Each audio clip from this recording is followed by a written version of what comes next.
Hey guys, this is Dan with the Corporate Thief Beats. You're listening to the Mixtape Marketing Podcast. This is episode 18, and I'm very delighted to have a special guest on the Mixtape Marketing Podcast. His name is Darius Bergen from the hip-hop music marketing site called The Artist Shortcut. The goal of Darius' site is to close the knowledge gap between very successful artists and those that are just starting a career in music. Thanks to the internet, the playing field has been leveled out. However, the amount of business and marketing content available for specifically hip-hop artists, guys, is very low. And that's why he's created this website, The Artist Shortcut. Darius, it's great to have you on the show, pal. Thank you for joining me.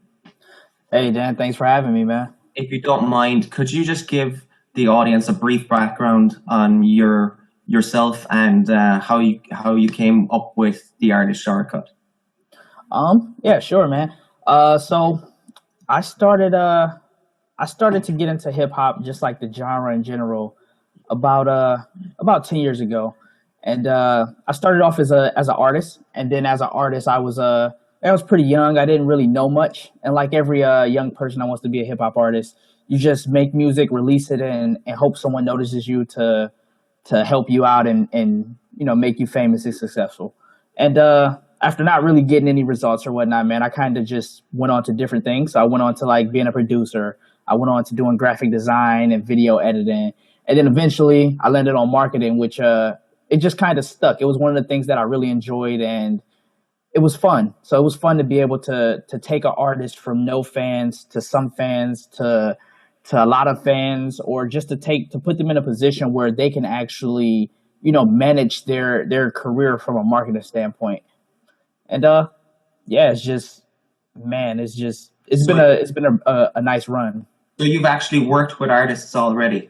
Yep. Yeah, and so let's say some artist comes to you. Look, I've actually just got good music. I don't have a lot of money to promote it, but I'm invested in my time. I've actually got a good product. What do I actually do now? I actually don't really understand Facebook. Do I just put it up on that piff? Is that it? Is that all that we have to do? So if they come to you with that kind of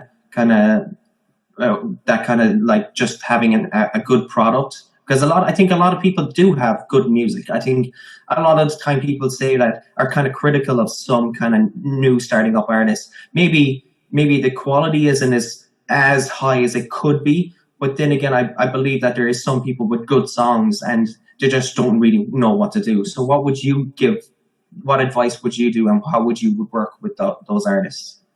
So usually when an artist comes to me like that, my first question to them is usually, what is your target audience?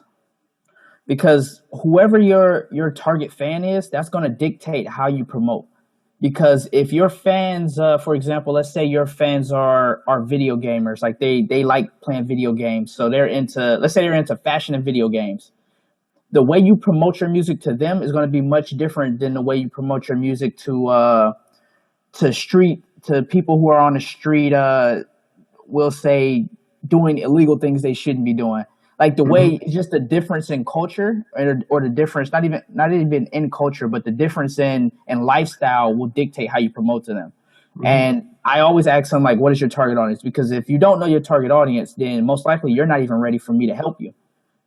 So that's something that every artist, especially if you're just starting out, you need to know that. Mm-hmm. And then from there, I'll usually go into, it's usually just a bunch of questions, me asking a bunch of questions to get to know an artist. Because if you don't have any money and you want to promote your music, you have to get creative. Mm-hmm. And the only way to get creative is to know what people respond to, what your target fans respond to. So if you want to use Facebook ads, that's fine. But if your target audience doesn't respond to Facebook ads, you're just going to waste your money. Mm-hmm. Or if you want to be on Twitter promoting your music, if your target audience does not even use Twitter, or they don't respond well to tweets or mentions or whatever, then you're just wasting your time. And would you help an artist find their target audience, and how would you help them find their target audience? Maybe they think a certain demographic is their audience, but maybe it isn't. So how would you help them find their target audience? Okay, so finding your target audience is just It's just based on a bunch of questions. So let's say I'm an artist and I want to find my target audience. Let's say I make music similar to J. Cole. Okay, let's use J. Cole. So let's say I make music similar to J. Cole. The first thing I'm going to do is look at J. Cole's fans and see what do they like. What do they, what interests or hobbies do his fans have on average or in general? So for J. Cole, you might see that a lot of his fans they're more intelligent than the typical fan. They like things that have more meaning. They're more emotional based. So they want things that, that not only stand for something, but that actually make you feel something from the music. And then I would create a profile based on that. So I would say, what I would do is I would create an imaginary person and then fill them up with traits from J. Cole's fans. And then I might say, like, my target fan is in between 16 and 35 years old, or my target fan is in college, because I would assume a lot of J. Cole's fans are actually in college. And like, you just basically take these traits and create a person. You combine them to see what your target fan is or your target audience, and then you test it, because at the end of the day, like, you're kind of guessing, right? So if I make music similar to J. Cole and J. Cole's audience likes this, I should be able to promote to his audience if I make similar music, like on paper. And it doesn't always work out like that. So that's why you need to not necessarily dive head first all in and put all your eggs in one basket, but you need to test that out. Take a small portion of that audience and then try to promote to them in a way that they respond to the most, and then see if they like it. Because, at the end of the day, you can ask, we can send music to J. Cole all day long and ask his opinion, but at the end of the day, J. Cole's opinion doesn't matter. It's the opinion of the fans. I like that answer, man. So then again, you use these personas that you've created based on the research you've done. So like they're in college, their age group, what kind of lifestyle they live and what kind of interests they have. So you kind of use that persona to kind of really go into, let's say, Facebook advertising or Google advertising or Twitter advertising, and kind of just test the water with that persona that you've created with basing it that person said that they like their music was similar to J. Cole. Yep, exactly. And I mean, like, and even ads, because for most artists, like, especially if you're just starting off, you don't have a big budget. And most times your budget is better spent not on ads, because ads are, if you spend $50 in ads and $50 is your monthly budget, which it should be much higher. But if that's your monthly budget, then you've just spent your monthly budget in a day or two. And I feel like, so I'll give you an example. For one artist that I work with, his target audience was more of a kind of like the same target audience as Ray Sherman, if you've heard of Ray Sherman. Yeah. And what we did is we took a persona, made a whole profile, and then instead of spending money online, all we did was go to events where that persona would be at. So we would go to events that were more laid back, but they were still like clubbish like events.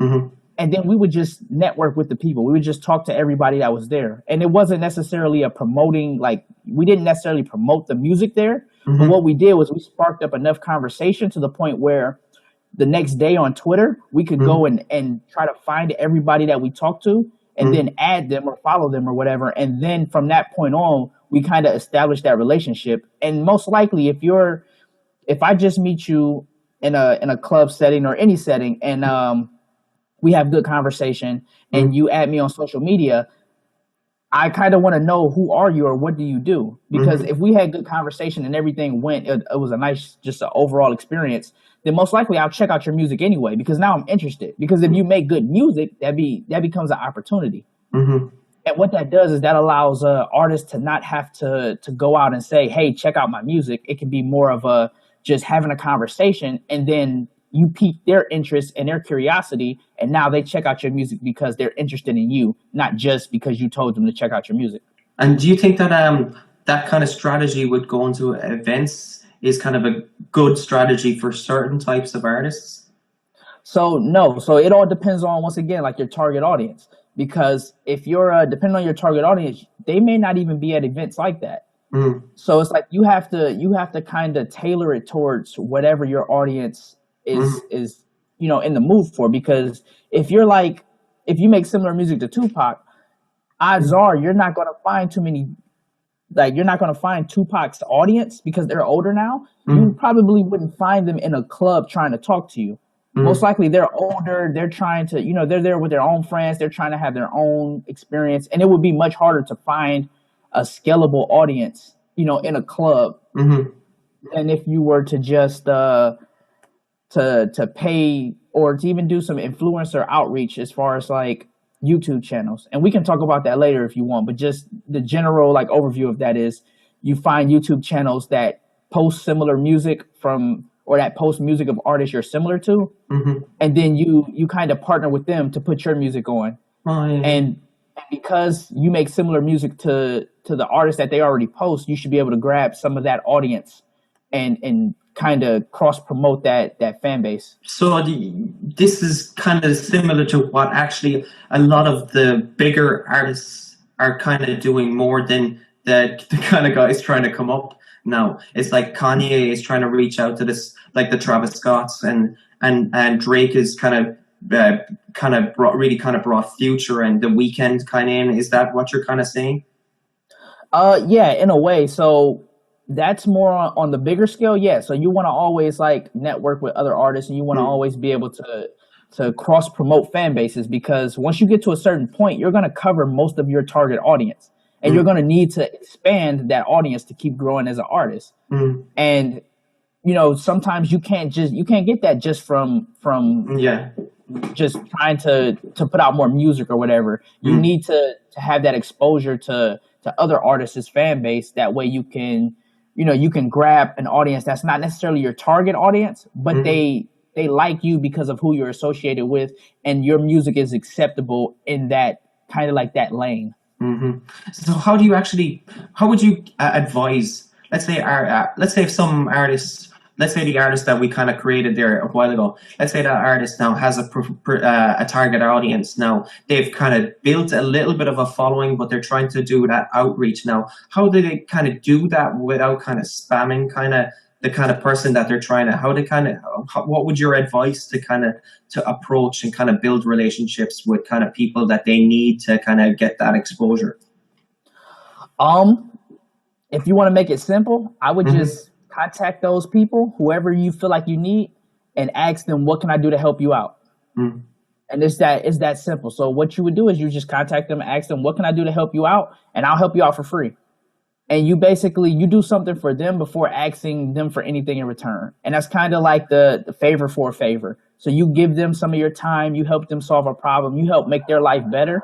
And hmm. then later down the road, you can simply say like, hey, can you help me with this? Or do you have time to look over this for me? I'm trying to do this. And you just, that's how you build a relationship. And they're more likely to do something for you because you already did something for them. Excellent, excellent answer, man. That's really, really, really good information there, man. I'm really impressed with that. You talk a lot about this. Kind of goes into my kind of same kind of question as well. You talk. I see. I read your blog a lot, and he's got some great information on his blog, guys. I'm going to leave links in the descriptions and all. And there's always a blog post with the podcast, so don't worry about that. But you got a really good blog that kind of struck with me. It's like how to reach out to hip hop blogs, and it's kind of the same as we're just kind of talking out to reaching out to influencers. Maybe you could talk about how you would kind of reach out to hip hop blogs and why you think reaching out to hip hop blogs is a good way of kind of promoting yourself when you're kind of trying to watch budget and stuff like that. Okay, so hip hop blogs, basically their main job or their main goal is to make more money through ad revenue. So Mm-hmm. most blogs want to make more money through ads. And to make more money through ads, they need people to consistently come to their website. So their motivation to post your music Mm-hmm. becomes a lot stronger when you can actually send people to their website or to their blog. And the thing about that is, right, so if you're an artist coming up, you don't have a big fan base, but you want to get on a blog.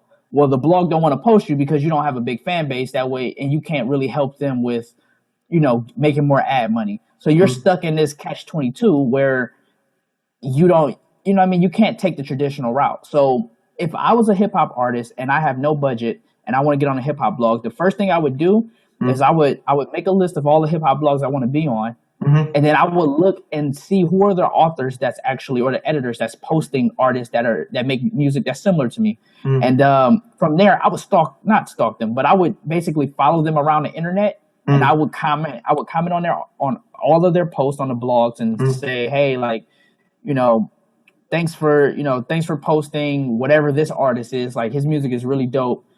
Like, I'm thankful for you, posting that. And then I might comment on a post one day. The next day I might follow them on Twitter and mention them. And then the third day I might try to follow them on, or like add them on Facebook or something. The fourth day I might look for them on LinkedIn. And basically what you're doing by actually doing this is that you're hoping to always pop up on their screen. So after a few days of them seeing you, they're like, who is this person? And then maybe around like the fifth or sixth day, I'll send an email. And I'll just say, hey, like, I really like what you're doing. You always want to compliment, always send a compliment first. You want to stroke the ego and then go into kind of who you are and what you do. And usually when I send emails, because I still have to do outreach to people that I'm not connected with. And I usually just send 3 emails. Three sentences. My first sentence is some type of compliment. And if I don't have a compliment, then I usually try not to send the email, because then that means I didn't do my homework enough. And I'll send the first sentence is a compliment. The second sentence is what I do or what I'm trying to accomplish. And then the third sentence is a question. So it's like, hey, can you do this for me? Or, hey, do you need any help? Or, whatever. And you want to keep it short, sweet, to the point, because they look through emails all day long. So if it's long, they're just going to trash it. And then by appearing on their kind of like their social media and their blog, like comment on their blog, you're kind of fresh in their mind. Somehow they know you, but they don't know how they know you, or they remember you. You recently, was just you're in their mind, and it turns a cold contact or a cold email into something that's more warm. Excellent. So, but so you think, let's say, you said there, kind of approaching a blog without a massive fan base, but let's say if you had something, maybe let's say you had a certain amount of real followers on Twitter, let's say about 5,000 or something like that. And let's say you had a lot of likes on Facebook, you had an email list, and you had a YouTube channel or something like that. So you have something. Is it not a good idea to kind of put that in the email and say, oh, hey guys, I noticed you have a blog. I'm looking to network with some blogs. These are the followers that I have. So the minute they first see, so maybe keeping the email kind of short, but kind of still stating, look, I'm not as without an audience as other artists might be that are contacting you. Is that a kind of a good way to kind of approach a blog as well? So usually I would say leave that out, just because of like the mind state that the editor might be in. So the editor they might be under pressure to post good music, right? So by you posting that, like, the editor doesn't necessarily receive any compensation for putting on an artist that can get a bunch of views, like at least in most blogs. And so they may be in a different mind state than the actual owner or a partner in the blog or whatever. So you would have to kind of separate those two ways. So if I'm emailing the editor, then I would probably keep it more music based, and then kind of use more of a story, like just a short 1 sentence, 2 sentence story to kind of reel them in and make them more motivated to listen to my music. Now, if I'm emailing the owner, or if the blog is just a single owned blog, then yeah, like I might go in and say, instead of saying how many Twitter followers I have, how many YouTube subscribers or email lists, I would just round off a number of how much traffic I think I could send to their site. Oh, that's really, really clever, man. Gee. Because at the end of the day, they don't care about my Twitter followers. They don't care about my YouTube followers, my subscribers. They don't care about my email list. All they care about is the views for their ads. And some blogs don't even have ads. So then at that point, you can't even use, that type of, hey, I can send this amount of traffic to your blog, because they probably won't care. They probably just want to post what they, what they think is good music. And yeah, like all they care about is, can you send traffic to their website, and can you help their blog grow? Excellent answer, man. Really, really good. Jeez, you're opening my eyes to stuff as well. So I got to rethink my strategies. So I'm getting a free education here, guys. And just kind of going back to your blog.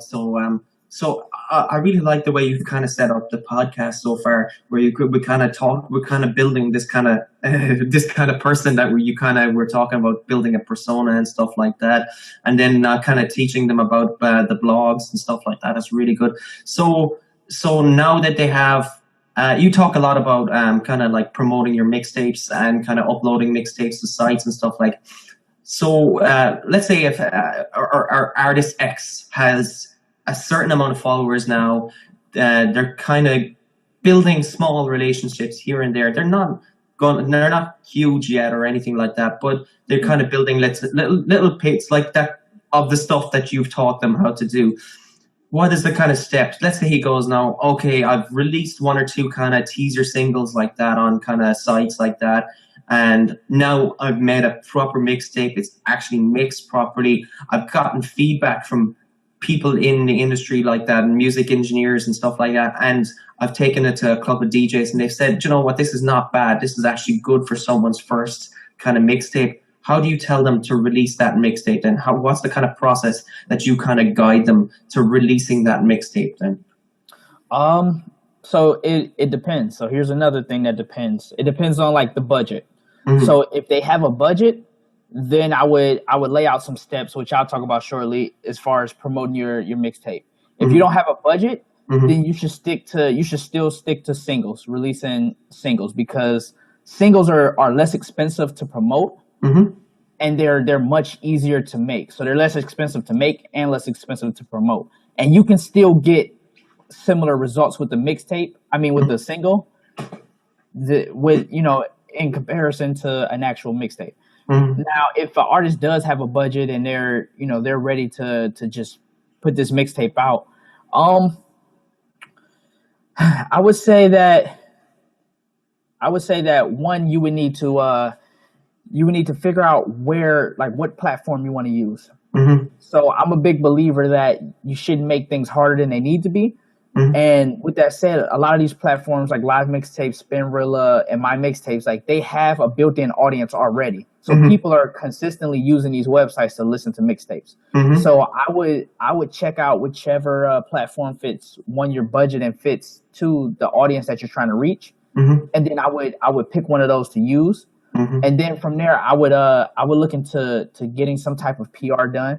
So you would want some rollout to happen. As far as the day you release your mixtape, you will want some press coverage to kind of help channel in like that first initial block of traffic and viewership, and then from there you will want things to drip. So you will want some new kind of like new press and new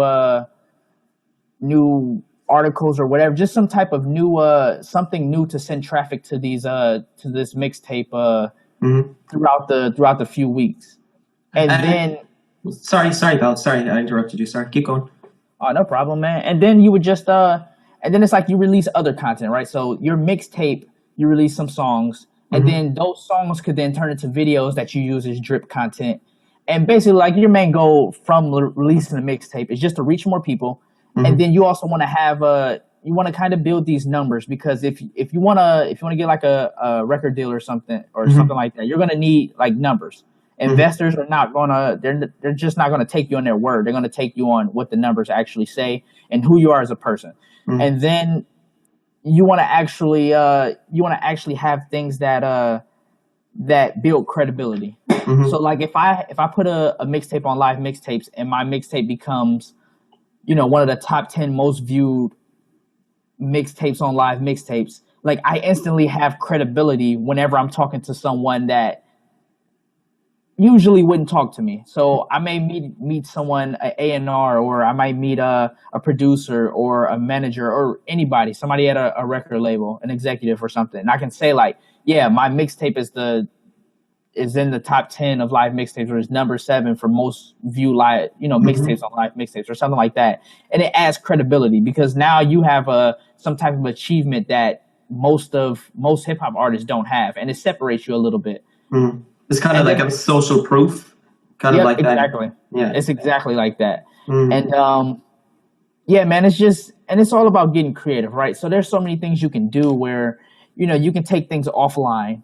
Mm-hmm. So you can, and I'm working with a client now about it's a hip hop festival in Atlanta, and it's called A3C, and it's one of the biggest hip hop festivals probably in America. And what we're working on now is kind of they want to reach more people, but they don't want to be seen as annoying and like check out my music, and they want to be a lot different than most artists there. So like what we're working on, without revealing too much, is we're working on a way for them to add value to everybody that's at the conference or at the festival. And then we're making it where they're interested. So for example, we would give them a product, and in order for them to actually utilize the product, they have to go through the music to actually get the product. So they'll get a free, something free that they can use every single day, regardless if they like our music or not. So it's something that'll actually add value to their life and make their life better. But they just have to get through the music to actually reach that kind of like prize.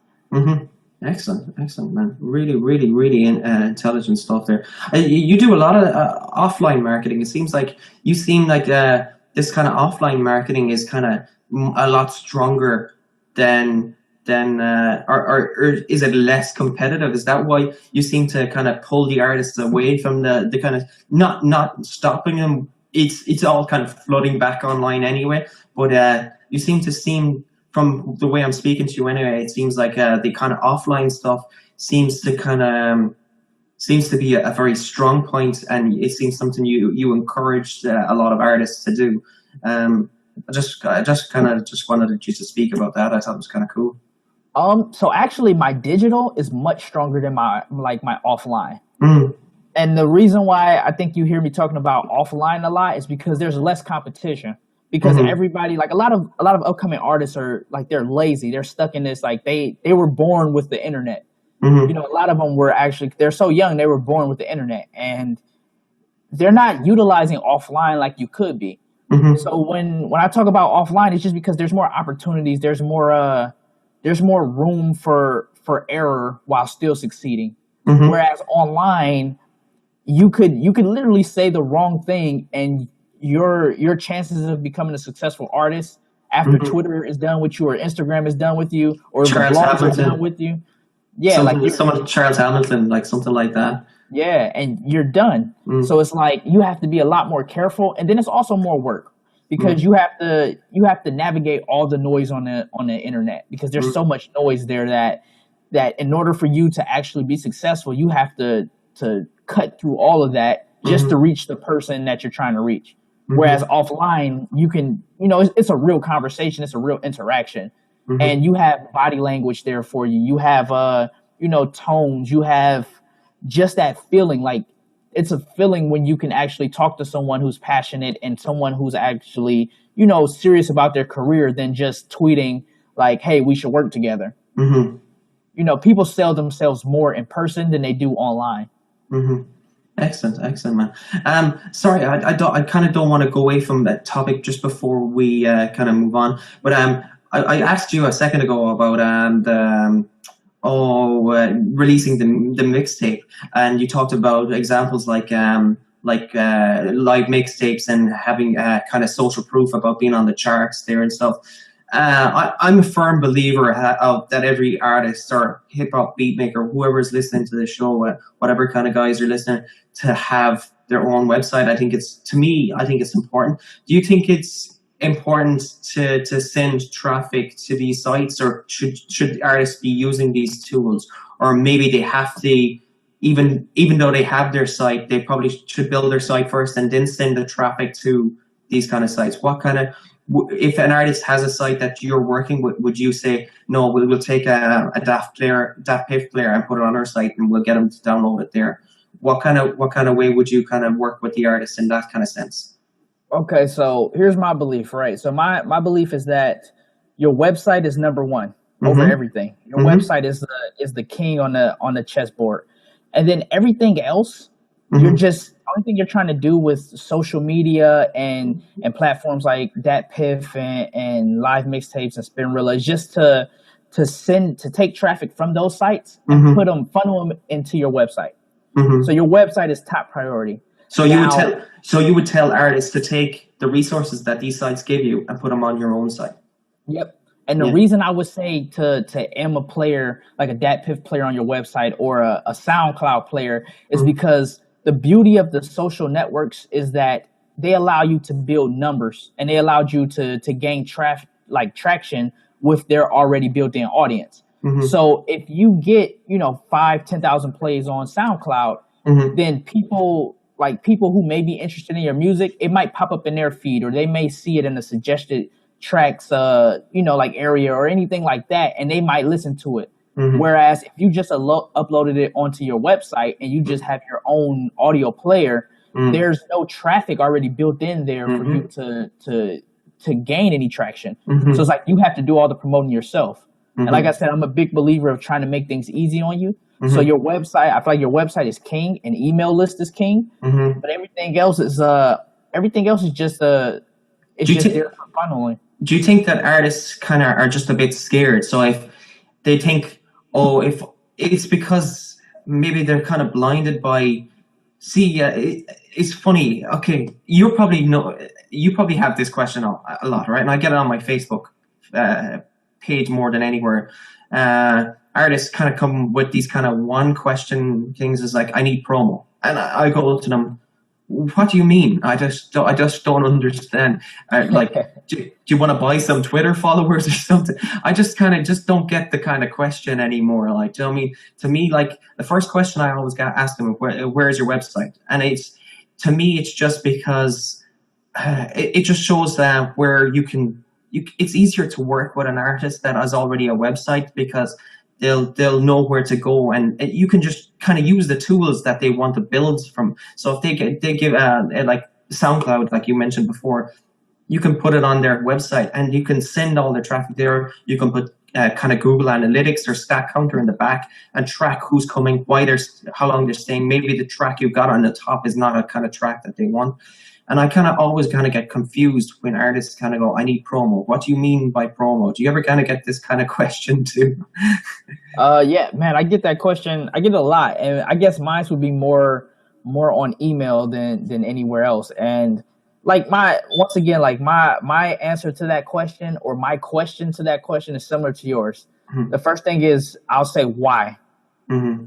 Because if they don't know why, it's no point. And especially if they think they need promo just because that's what they're supposed to do, like that's just the way things are. I really that's when I really get I get a little aggressive sometimes with artists, because they don't have anyone to tell them like, no, like, stop doing that. Like usually their circle consists of friends and family that's like, yeah, man, like, keep going, like, you're doing the right thing. So I get a little and some people might take it as being arrogant or being rude, but like sometimes I get a little aggressive. I'm like, where's your website? Like, why don't you have one?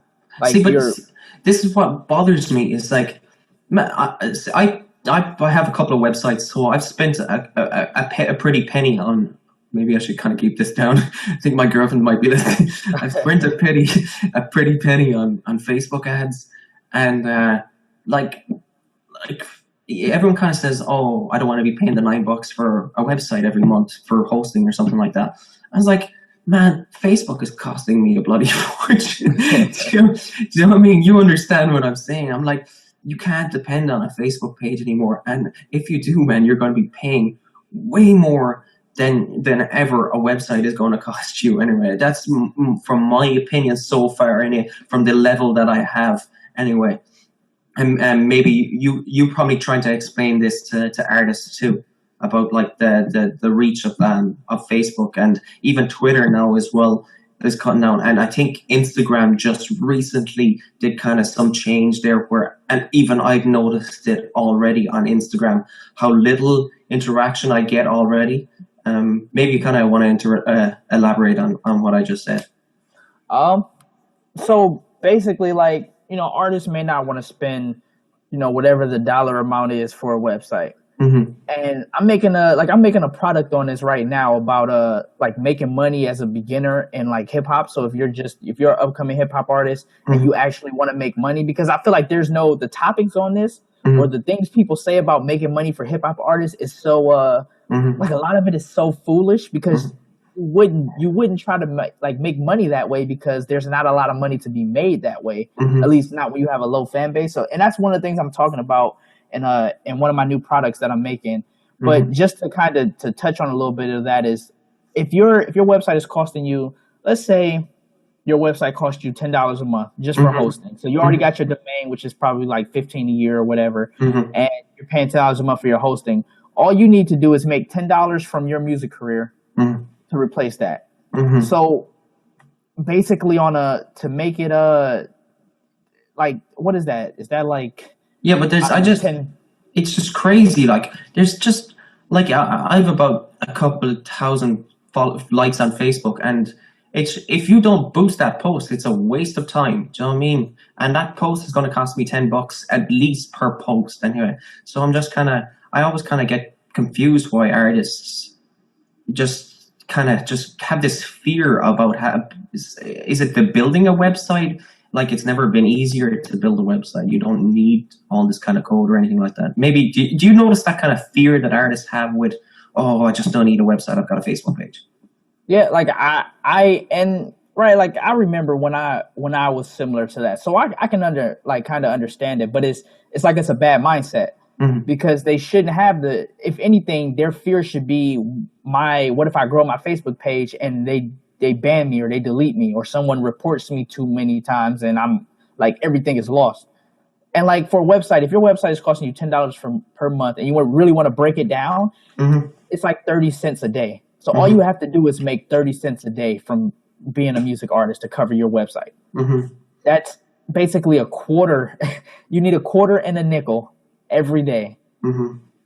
Like, and if we're being honest, like, depending on what city you live in, you can probably go outside and do I mean, you can do that, but you can go to some type of park and just take a boombox and just rap all day long, and somebody will give you a quarter. Yeah.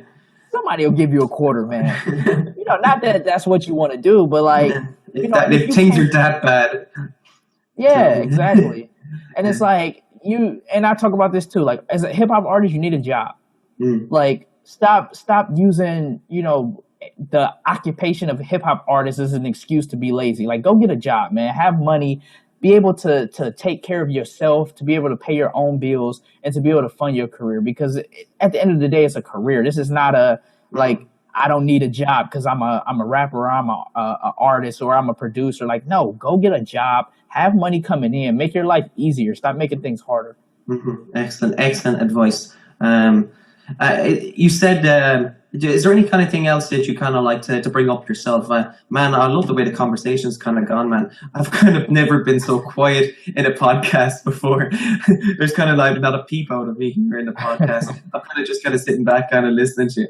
And it's like, no, I kind of really interested. And I think a lot of people will be kind of interested in listening to you. Kind of have, like you said, you have a knack with the marketing thing. I think you have a knack at the teaching kind of thing too. So it's kind of good that you have it. But is there anything that you'd kind of like to bring up, maybe as a kind of a final point to kind of to round up the podcast episode? To round it off, man, I would say that, like, don't fall victim to what the phrase that a lot of people use, which is that, if you just make good music, you'll be successful. Because that, like, if in any other business, music is just a product. That's all music is. Music is just a product. And in no way would you start a business, just make a product and say, I'm done. Like, my business is successful. I've already made what I need to make. All my customers will now come to me. Like it doesn't work that way. And in music, they try to make it seem like, you know, and I say they as in, I'm probably about to sound like DJ Khaled, but I say they as in like the successful, like I don't know if it's them trying to kind of limit the competition, but a lot of successful artists say, yeah, if you just make good music, you'll be successful. And it could be them just trying to limit the competition, or they may not even know the work that the people like me are doing behind the scenes, or the work that the publicist is doing behind the scenes to make things actually, you know, come together. And yeah, man, if you make good music, you need to be just as good or better at actually promoting your music than just, you know, making good music and sitting back, uploading it and hoping everything goes well. Excellent. And is there anything that you kind of like to tell the audience about that you got on your site? Any kind of course or any kind of the kind of stuff? Don't worry, I'll always put links in it. Is there any kind of thing you'd like to tell them about that they can get from your site, or any kind of things that you want to connect with anyone that has listened to the podcast?